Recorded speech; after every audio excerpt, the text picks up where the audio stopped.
Hi everyone, it's Lucy from My Crazy Craft Life, and today I'm here with a design team post for Fairy Stamper.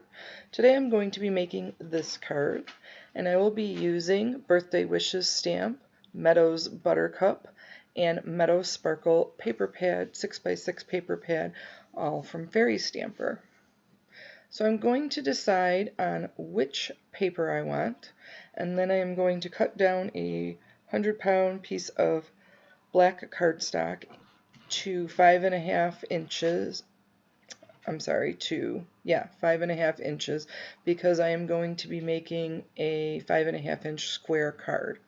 So I'll fold that up and have it ready, and then I'm going to cut down the pattern paper to about 5.25 inches so that I can have a little bit of border around the card. And then I'm going to start placing my stamps, deciding on where I want them and kind of how I want it to look. I'm going to be using VersaFine Onyx black ink to do my stamping.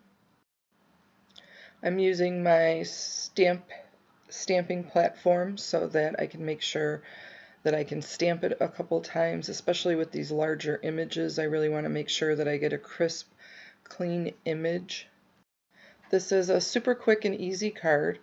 It's just the stamping, a few embellishments here and there, and some Spectrum Noir sparkle pen, but I think it turned out absolutely gorgeous. These papers just make it so easy to have an absolutely gorgeous background, and they can be stamped on pretty easily, and they retain the color of the stamping because, like I said, I like my blacks really, really dark when I'm doing it. And I'm just going to position in my sentiment, and then I do end up putting another stamp on the bottom, and then I'm using the little tiny single flower stamp a couple times on there.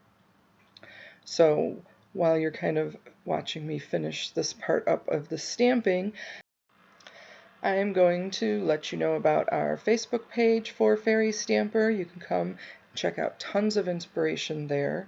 There is a Fairy Stamper Hugs group as well. You can post things on there.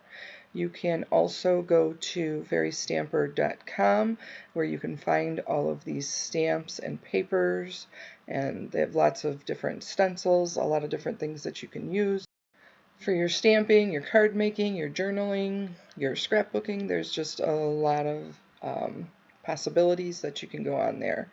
And then finally, with our Facebook page and our Instagram, there's a ton of inspiration, like I said, and how-tos, and a lot of good information that you can find on those things.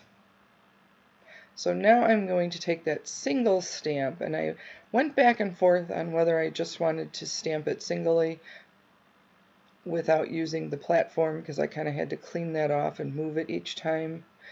But I decided that I did not want to take the chance of messing it up, because I loved how this card turned out, and I don't want to waste my pattern paper if I don't need to. And there I just had something fall on my head from the top of my desk, so that was fun. Kind of scared me a little bit. But like I said, once I finish up this flower, I am going to get some Spectrum Noir Sparkle. Well, actually, I am going to tape this down first before I put anything else on there. And I'm just going to kind of center that, make sure I got it on there well. And then I am going to get my Spectrum Noir Sparkle pen and just put that in a few areas.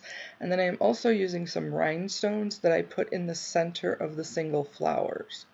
And that is just to give it a little bit more dimension on the card, because this is a flat card. You know, I stamp directly onto the pattern paper and put the pattern paper directly onto the card base. So I wanted a little bit more dimension, and these rhinestones worked perfectly with the colors that I had. Or the colors that are in the pattern paper, and then, like I said, just to give it that little more sparkle and oomph for the card. But that is my card. I want to thank everybody. I hope everybody has a great day. Take care, and see you next time.